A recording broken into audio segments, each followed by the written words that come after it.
Hey welcome back to my YouTube channel. आज की इस वीडियो में बात करेंगे IRFC के बारे में। दोस्तों, कंपनी का OFS क्लोज हो चुका है आज के दिन। एंड अब देखेंगे कि क्या अपडेट इससे निकल कर आया हुआ है। मार्केट में जब भी OFS आता है किसी भी कंपनी के शेयर में, क्योंकि डिस्काउंट प्राइस में आता है, तो उसमें थोड़ा प्रेशर देखने को मिल जाता है। जो कंपनी का शेयर ऑलरेडी गिरा हुआ है उसमें अगर OFS आ जाए तो उसमें और करेक्शन हो जाता है।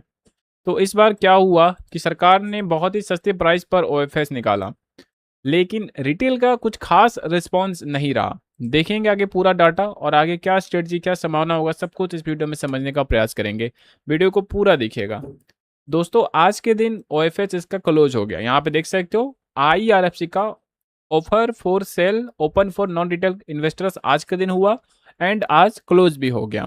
तो जिन्होंने अप्लाई किया ठीक है, जिन्होंने अप्लाई नहीं किया वो भी ठीक है, क्योंकि जितना में OFS का शेयर मिल रहा था, IRFC का OFS सरकार अपना शेयर जितना बेच रहा था और जिस प्राइस पे बेच रहा था वही प्राइस पे शेयर आ गया 91, देख सकते हैं। यानी कि सरकार ने OFS जारी किया 91 रुपया पर शेयर।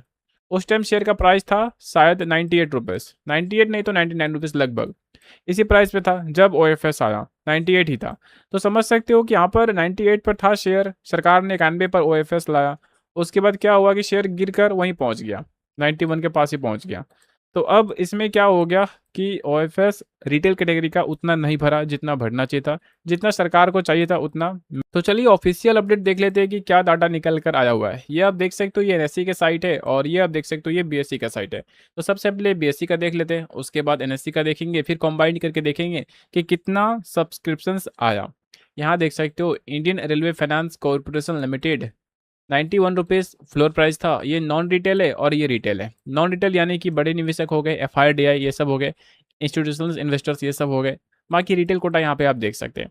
ऑफर साइज यहाँ पर आपको दिया गया है, कितना ऑफर कंपनी ने किया था और रिटेल का कितना किया था वो आप देख सकते हो।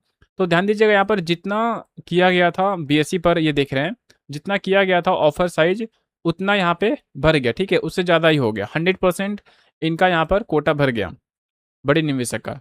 एंड उसी तरह अगर आप चेक करेंगे रिटेल का, तो रिटेल का 2,43,00,000 यहाँ पे दिख रहा है, जिसमें कि टोटल डिमांड निकल कर आया, यहाँ पे देखिए 1,61,00,000 इतना ही आया। तो जहाँ पे 2,43,00,000 का डिमांड था, आया 1,61,00,000, तो 41% ही रह गया। जिस प्रकार नॉन रिटेल यानी कि बड़े निवेशक का 100% यहाँ पे भर गया OFS, यानी कि सरकार को जितना चाहिए था उतना शेयर सरकार यहाँ पर बेचने में सफल रही नॉन रिटेल को, यानी कि बड़े निवेशक को, लेकिन रिटेल कोटा में उतना नहीं आया। अब रिटेल में इतना क्यों नहीं आया वो मैं आगे आपको बताऊंगा। उसके बाद NSE का देख लेते हैं। यहाँ पे आप देखेंगे NSE का IRFC, ठीक है, इधर आइएगा तो बेस इशू कितना इशू था वो आपको यहाँ पर देखने को मिल जाएगा। यहाँ पे 25 जून 2026 आप देख पा रहे हैं, यहाँ पे 24 जून 2026 है। यहाँ पे बात को समझिएगा हुआ क्या है। यहाँ पर इशू साइज दिया गया है, कितना इशू किया गया था वो दिया गया है और कितना आया वो यहाँ पे दिया गया है। तो टोटल कितना हुआ आप देख सकते हो यहाँ पर 1,61,78,00,000। ठीक है, BSE और NSE दोनों का डाटा अगर आप चेक करेंगे तो किसी में भी आपको 100% देखने को नहीं मिलेगा। मतलब जहाँ पर भी आपने अप्लाई किया जिस भी एक्सचेंज से, 0.77 टाइम ही रह गया, मतलब सब्सक्राइब 100% नहीं हुआ रिटेल की तरफ से। और यहाँ पे देखेंगे तो 1.86% यहाँ पे लिखा हुआ है, नंबर ऑफ टाइम 1.86 टाइम ज़्यादा सब्सक्राइब हुआ 24 तारीख, यानी कि 24 तारीख समझ के नॉन रिटेल की बात यहाँ पे की जा रही है। तो हुआ क्या कि OFS में रिटेल का ज़्यादा सब्सक्राइब नहीं आया। अब इसका मतलब क्या समझे, इसका मतलब यही समझिए कि रिटेल पार्टिसिपेट ज़्यादा नहीं किए, आया मतलब कम ही रह गया, ऐसा समझ सकते हो। लेकिन बहुत ज़्यादा इंस्टीट्यूशनल इन्वेस्टर्स के यहाँ पे OFS में पार्टिसिपेट किए, रिटेल का उतना अच्छा सब्सक्रिप्शंस देखने को नहीं मिला।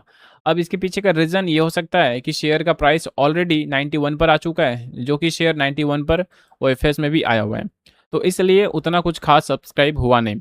तो क्या पूरा सरकार का कोटा नहीं भरा? देखिए, क्योंकि बहुत अच्छा सब्सक्राइब हुआ है, आपने देखा NSE पर लगभग 1.86 टाइम ज़्यादा हुआ है सब्सक्राइब इंस्टीट्यूशनल इन्वेस्टर्स के। तो जो यहाँ पर शेयर बचेगा वो शेयर यहाँ पर दे दिया जाएगा। तो लगभग 2% OFS आया, 1% तो कंपनी का अपना था और 1% ग्रीन शू था। अगर ज़रूरत और पड़ता तो कंपनी यहाँ से यूज करती 1% एक्स्ट्रा। तो हुआ क्या कि 2% टोटल यहाँ पे है OFS, और 2% में जो ज़्यादा आया हुआ है 1.86 टाइम यहाँ पे ज़्यादा आया हुआ है, लेकिन यहाँ पे ज़्यादा हुआ ही नहीं, 100% भरा ही नहीं, तो जो यहाँ पे ज़्यादा है, ठीक है, उसको यहाँ से दे दिया जाएगा। बाकी जो रिटेल निवेशक अप्लाई किए हैं ओएफएस में, उनको भी पूरा मिलने का यहाँ पे चांस रहेंगे, क्योंकि 100% भरा ही नहीं, मतलब जिन्होंने अप्लाई किया उनको मिल ही जाएगा ओएफएस में शेयर। तो 91 रुपये पर शेयर, ऐसा यहाँ पे आप समझ सकते हैं। तो इस तरीके से क्या हुआ कि पूरा भरा नहीं, कम रह गया रिटेल का। मेन पॉइंट यही है कि 91 पर ही शेयर रह गया, इसलिए बहुत सारे लोग यही सोचे होंगे कि ओएफएस में क्या लेंगे, यहीं खरीद लेते हैं, ऐसा समझ सकते हैं।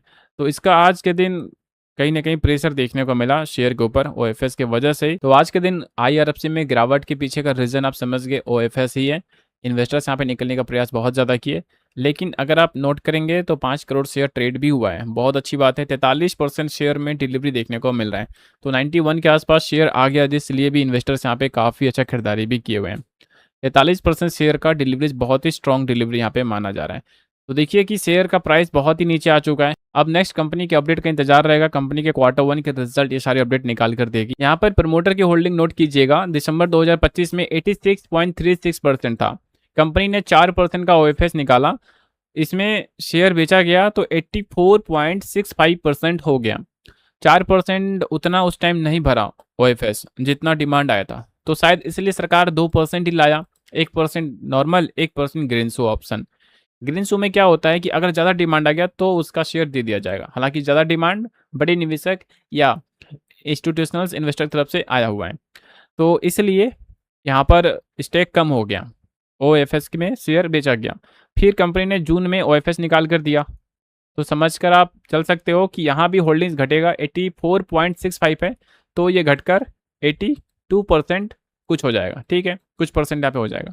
तो इस तरीके से होल्डिंग्स यहाँ पे कम होगा, क्योंकि 82% यहाँ पर होल्डिंग है। सरकार को करना है कितना, 75%, सेबी का रूल है। तो फिर से यहाँ पे कंपनी आने वाला टाइम में ओएफएस निकाल कर देती हुई देख सकते हैं। तो लगभग 7% अभी और यहाँ पे ओएफएस आने की उम्मीद है। तो उसी तरह धीरे धीरे सरकार अपना स्टेक कहीं ना कहीं बेचता हुआ दिखेगा दोस्तों। ये सेबी के रूल है, मिनिमम पब्लिक शेयर होल्डिंग, इसके जरिए प्रमोटर को 75% ही अपना स्टेक रखना होता है, बाकी 25% मार्केट में डालना होता है ताकि शेयर में कारोबार हो सके। तो ओएफएस अब खत्म हो चुका है, तो शेयर में हो सकता है कि अच्छा मूव देखने को मिल जाए, क्योंकि खरीदारी भी बहुत अच्छा हुआ है। लेकिन दोस्तों एक बात ध्यान रखिएगा, कल बाजार बंद रहेगा, मुहर्रम है इसलिए, और उसके बाद फिर शनिवार फिर रविवार, 3 दिन यहाँ पे बाजार बंद रहने वाला है। तो आज तारीख हो गया 25 तारीख, उसके बाद 26, 27, 28 3 दिन बाजार बंद रहेगा, एंड 29 तारीख को फिर बाजार ओपन होगा। तो 26, 27, 28 3 दिन बाजार बंद होगा, फिर 29 तारीख को शेयर में कारोबार देखने को मिलेगा दोस्तों।